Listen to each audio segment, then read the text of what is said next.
इस काम का जाल इतना फैलाया कि बाद में हम लोगों ने बड़े बड़े सेमिनार लिए, प्रोग्राम लिए, हजारों हजारों लोगों का हमने प्रोग्राम बनाया और ये काम निरंतर आज भी चालू है।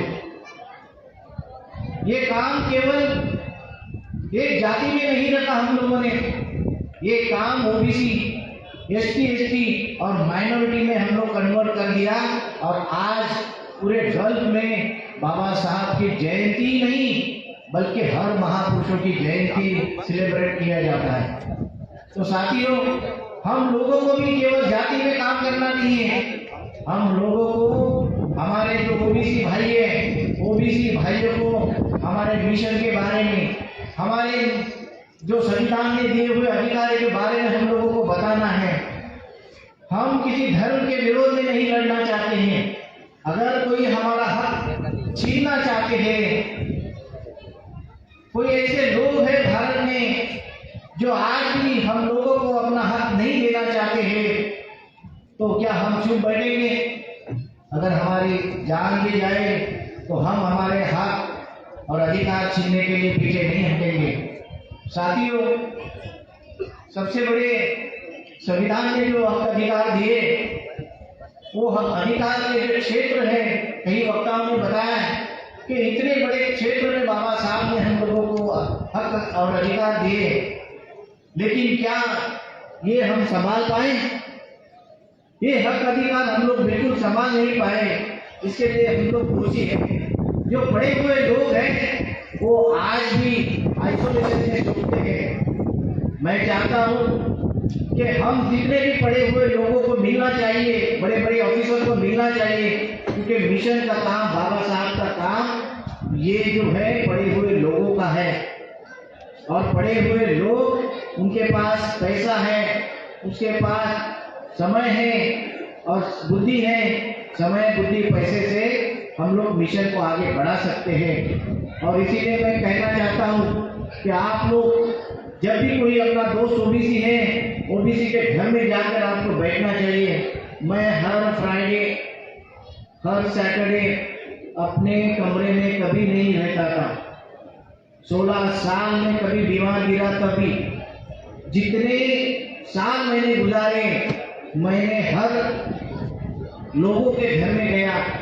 कई लोग मेरा वेलकम नहीं करते थे, किसी को अच्छा नहीं लगता था, लेकिन मैंने मेरा जो काम था वो निरंतर चालू रखा। निरंतर काम करने की सफलता इतनी हुई कि आज वहाँ पर बहुत ताज़ा, बहुत ज़्यादा लोग आज काम कर रहे हैं। अब मैं 2 महीने में वहाँ पर फिर से फील्ड वर्क के लिए जाने वाला हूँ और एक अधिवेशन देने वाला है दुबई में।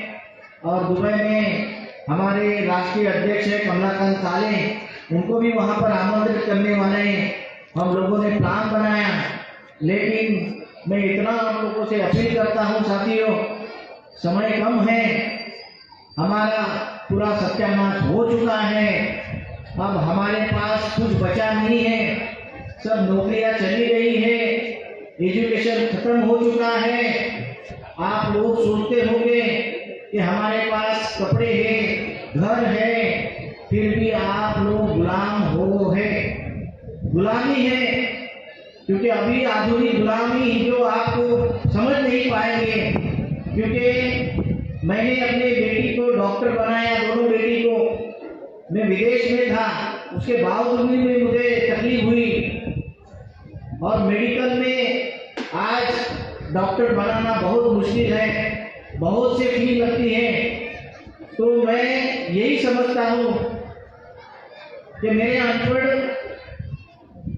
पिताजी ने, अनपढ़ माँ ने मुझे अच्छा शिक्षा दी, मैं विदेश गया, लेकिन आज एक शिक्षित एजुकेटेड ऑफिसर अपने बच्चों को एजुकेशन नहीं दे पा रहा है, क्योंकि निजीकरण से हमारा एजुकेशन खत्म हो चुका है।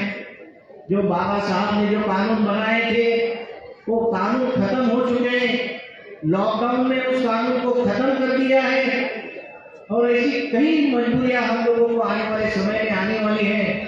साथियों, ये हम लोगों को सभी को साथ में लेकर, सभी जनजाति को साथ में लेकर ये आंदोलन खड़ा करना पड़ेगा। हमारे अंदर के जो मतभेद है उसको दूर करना पड़ेगा।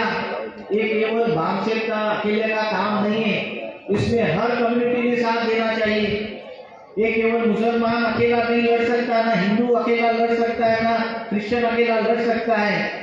यहाँ पर सब लोग, हम लोग ST SC OBC माइनॉरिटी अगर एक होते हैं तो हम मूल निवासी इस कंसेप्ट से हमारी जो लड़ाई है, हमारे हक अधिकार की, वो हम लोग हासिल कर सकते हैं। क्योंकि अगर ये नहीं की तो हम नालायक हो जाएंगे, हमारे बच्चों को हम मुंह दिखाने के लायक नहीं बन जाएंगे। हमारे बच्चे कहेंगे कि हमारे पिताजी विदेश में गए थे, उनके हाथ में बैग थी, उनके हाथ में नोटों के बंडल थे, उनके हाथ में कलम था, आज फिर हमारे हाथ में झाड़ू आ गया और इसके जिम्मेदार आप और हम हैं।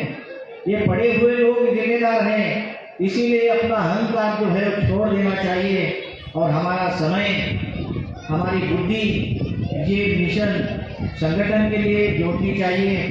ऐसे मैं अपील करता हूँ।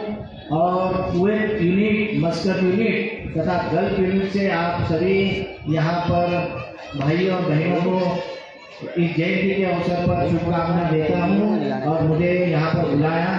धन्यवाद। जय मुरलियों की जय श्री राम।